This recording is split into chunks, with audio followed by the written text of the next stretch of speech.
Hi, welcome to another episode with Moody Okoro. Okay, so on our last episode, we were talking about relationship. We were able to give you the different kinds and types right now of relationship. Okay, so we basically emphasized on the romantic relationship, which is between the man and the woman. At least that's how it's meant to be. Okay, so leaving that note, this episode, we're just going to give you a review, try to answer some questions of what we got from our last episode. We had a lot of questions and contributions from our audience. Okay, so we had questions from the married, the single, even the divorcees. Okay, so we're gonna start first with the married questions. Okay, one of the questions we had from a married person was, is kissing cheating? Yes. Okay, so being straight with it, cheating necessarily don't have to do with physical intimacy, though that is what we define today as cheating. But when it comes to some emotional involvement with the opposite sex, which or who is not your partner, I for one term that as cheating.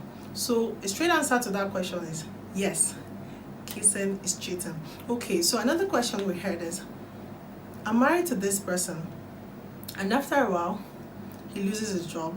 I'm the breadwinner. He doesn't assist with the family care, domestic work. What do I do?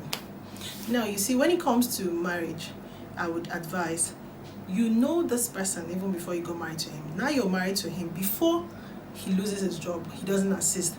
There will be absolutely no way he would want to make a difference in reaching out or in assisting, because that is who he is. Okay, some men or most men would feel like doing certain chores is for the women. If you're married to such a partner, you wouldn't expect anything different. So what do you do in that case? My advice is continue doing what you're doing.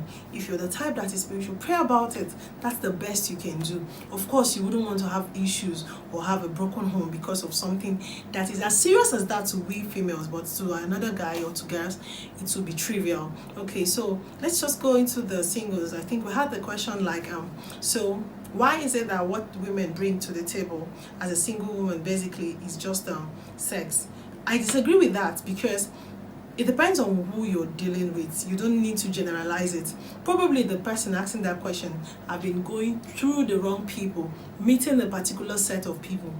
Because these days you have a lot of independent women that are strong-willed, able-bodied, and trying to do well for themselves. So if you happen to meet one of those, your perception about everybody or every woman bringing sex to the table will change. Okay, so another question we had was, how long do I need to wear a ring before I leave the engagement or the relationship?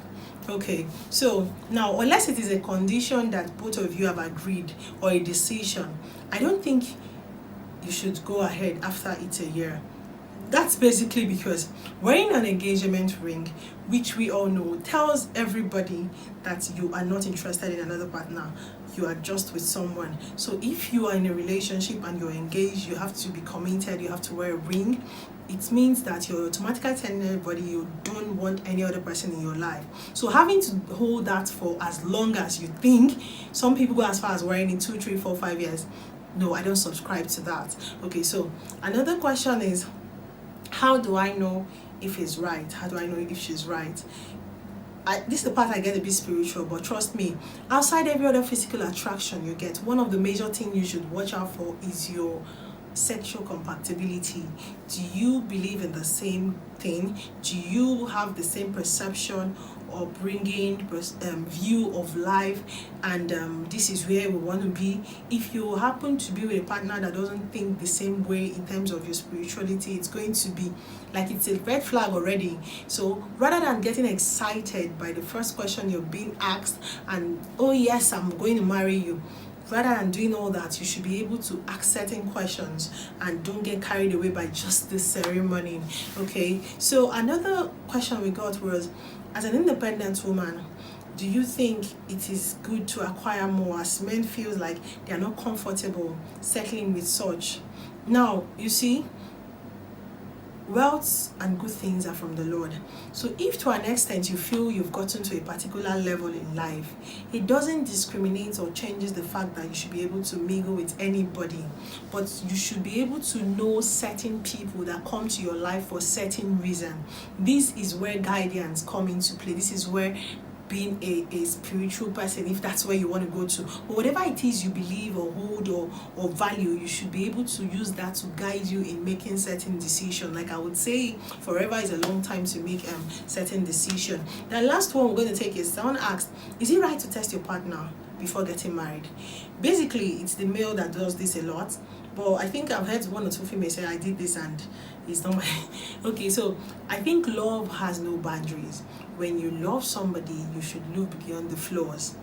If peradventure you're to go into testing your partner and you think it's a criteria for your decision, it's a personal one. But to me, it's a no, because a person that you may discredit in your test may just be perfect in marriage. Okay, so we have a lot and lots more. I am trying to go through all of them in a very short time, because this is just going to be like a review session to probably give as much answers, but we'll probably give it a cut here so that we can get more and break it down and digest it before we dive into our next topic on the next episode. We'll probably do that in the next one, but in other words, our next episode will still be on relationship, and after that we're going to talk about feminism. Yes, I so want to talk about that, and a lot of people were like, ah, she's a feminist. It has different view, there's different sides to it. Okay, so until I see you next time, do well to send in your contributions and we'll still go through on our next episode. But don't forget to subscribe, don't forget to like, and don't forget to hit on the notification button. This is me signing out. Bye bye.